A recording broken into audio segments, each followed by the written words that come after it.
Hey everybody, welcome back to Fish Den 365 and welcome back to Top Water Tuesday.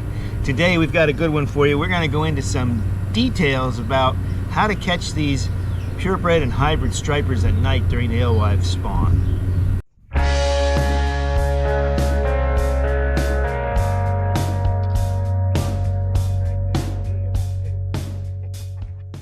Well, you know, here we're in late June now, and the alewife spawn and the striper bite is still going strong at night. I was just out Friday night at Spruce Run Reservoir. Spruce Run is in New Jersey and it's managed for hybrid stripers. I don't think there's any purebred in there, but they're biting in there and they're still in there, and it's one of the better lakes for hybrids in the area that I fish. So today I wanted to talk a little bit about how I go about determining what to throw to catch these fish and how to be better at catching them. And I think the best way to describe this is to tell you what happened Friday night, because this was a good example of looking at what the conditions are telling me and then determining what to use to catch those fish. So again, this is based on the alewife spawn that typically happens after dark. It could be anywhere from 10 o'clock at night all the way till daybreak. And oftentimes though, it's between the hours of 11 and 2 or 11 and 3. This time of year, sometimes the bite goes later in the night. It starts later and goes longer into the night, and that was the case on Friday night. I went there Friday night not having a lot of time. I wanted to get home relatively early because my wife had plans for me the next day. We were visiting and we wanted to make sure that I didn't have to sleep real long. So the plan for me was to be able to get up by 10 a.m., which meant that I would like to have gotten home, you know, by 3 or so that I can get in bed by around 4, and that means leaving at 2. So, you know, I didn't even get there until 11:15. And when I got there, it was dead calm, and there were no stripers bashing anywhere that I was at. I didn't hear any. I heard a few alewives, not many. There was not a lot of alewives up on the surface yet at that time, 11:15. And this is common. This happens you can't predict it. Some nights they start early, some nights they start late, and I'm not sure why that is or when that is, and I can't tell you when they're going to be. So you just got to be ready for any of that. So, you know, it's 11:15, nothing much happening. I thought, well, I'll just get out there and go to one of the points that I like to fish, and we'll see what we can do. And when that happens, when they're not up and in yet, I usually like to throw a bait that goes underwater or a wake bait. And so I was throwing this. This is the wee shad, and without a hook on the back because it's a lot easier to wake that way.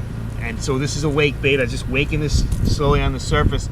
And there's two reasons you want to do that. Two reasons you want to throw something that you're reeling in straight back to you. You can cover more water that way. That's the number one reason. If I was throwing a top water like this top dollar, it's a very slow retrieve that catches those fish. It's twitch, twitch, twitch. That's how slow, or even slower than that a lot of times, is what I'm doing to catch the fish on the top dollar. Well, that thing's out there, and if there's no fish around it, you're out there. You know, a cast takes 10 times longer than it would if you're just reeling this straight in. So, and if you're not sure where the fish are, it's better to do this, right? Because you're more likely to get this in front of a fish because you're reeling it in more often. And so that's the strategy, that's the thinking behind this.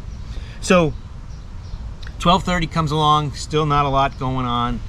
At 12:45, I was fishing a point. There was a pop here and a pop there. You know, there was just very few fish hitting.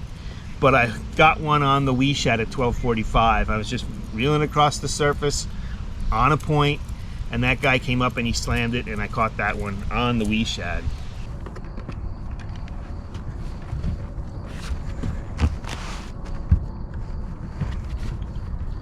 There you go, folks.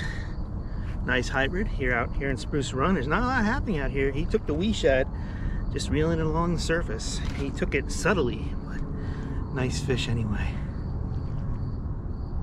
Okay, let's get him back. So it's 12:45. I got one in the boat. I'm happy about that, but I know I don't have much more time. I would have liked to have gotten out of there by 1:30 so that I can get home at a decent time and get some sleep. Well, somewhere around 1, I went to 3 different spots. So somewhere after I caught that fish, it still was dead. It was like 1:15.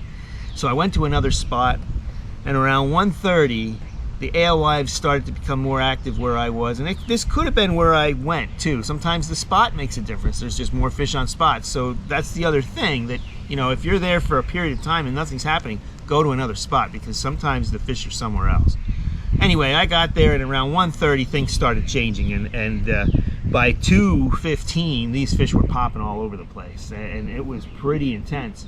And so now my strategy changes, because I can see and hear these fish blowing up on the alewives. When that happens, I'm throwing my bait, whatever it is that I'm throwing, at those blow-ups. I'm going to throw a little bit beyond them. I'm going to throw right on top of them. I'm going to throw them where those blow-ups are taking place. And, you know, some people think that the stripers are constantly moving around, and maybe they are, maybe they're not. But more often than not, if one's blowing up, and it keeps doing it, like every, you know, 30 seconds to a minute, at this one spot, it blows up, and then a couple minutes go by, boom, you have another blow up. Throw your bait there. You're like, if you have good eyes and ears, I'm very blessed where I can see well at night, and I can hear very well, always could. I could see where those fish are blowing up. I'm throwing my bait over there. That's how I catch a lot of my fish, especially the hybrids. So one kept repeatedly blowing up off a little point, and he was, you know, only about 10 yards off the bank. And I took the top dollar, I threw it out there, and it landed on the water. I didn't even get to twitch it, and this thing just blew up on it. You can hear it made a huge kaboom, which I love that noise when they smash the lures. And then I got a really nice fat hybrid, and so that made the trip worth it. By then it was, geez, probably 2:45 in the morning. So needless to say, I didn't get a whole lot of sleep on Saturday morning, but that's okay. It was worth it. Beautiful hybrid here. This is a bigger one, thicker. He hit the top dollar, as these fish are eating off the surface quite a bit more now. So top dollar was the deal for this guy. Nice fish. Good look at this guy. Look at that belly. He's been eating those alewives. Look at that. All right, let's get back.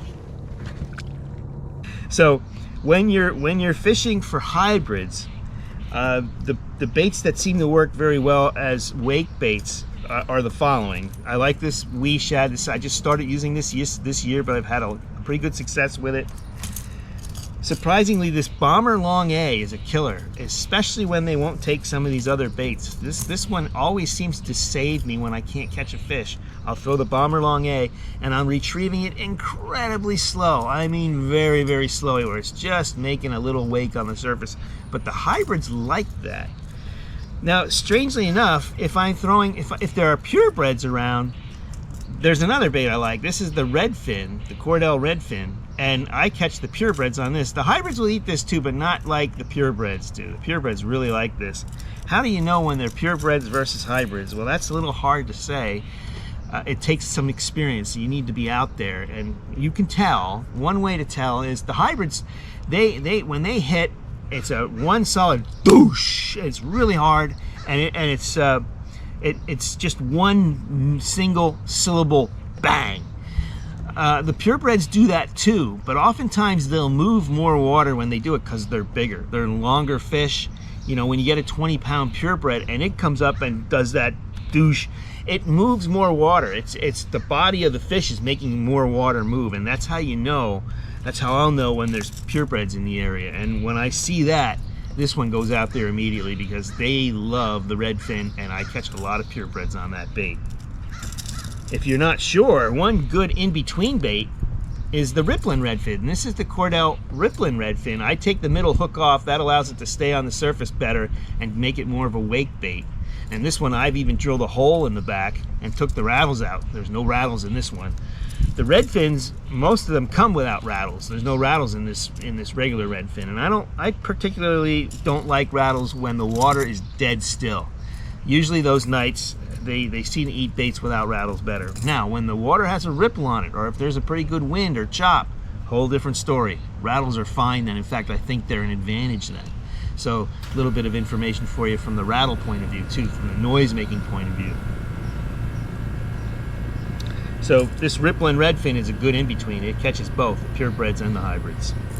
Well, that's really all I wanted to get out into this video today is, you know, knowing what to throw based on the conditions you're faced with. And those conditions can be, you know, the water with a chop or dead still, or just what the bait and what the fish are doing. If there's not a lot blowing up or banging in your area, then I suggest using a bait that you just reel in slowly and cover more water that way. The other time I'll do that is when they are bashing like crazy and I can't seem to get them on top. I can't get them on the top water lures. I can't get them on a Sexy Dog, Strike King Sexy Dog. I can't get them on the Evergreen Shower Blows. I can't get them on the Top Dollar. Then I'll try some other lures that go underwater or that I can wake slowly on the surface. Sometimes that's what they're looking for. And that's a whole other rabbit hole you can go down too. How the fish are eating, I'll save that for another day because that one would take some little time to explain. But you can also kind of determine what bait they're going to be eating by how they're eating the alewives. And there are different ways they attack the alewives, and if you listen, you can hear all of that. So that's for another one. Before we go, I got this that I got from a gift certificate for Father's Day for my daughter. This is a package from Discount Tackle. So if you'd like to see me do an unbagging video on this Discount Tackle package, let me know and I'll make a video on that. Don't wait too long to tell me though, because I can't wait to open it.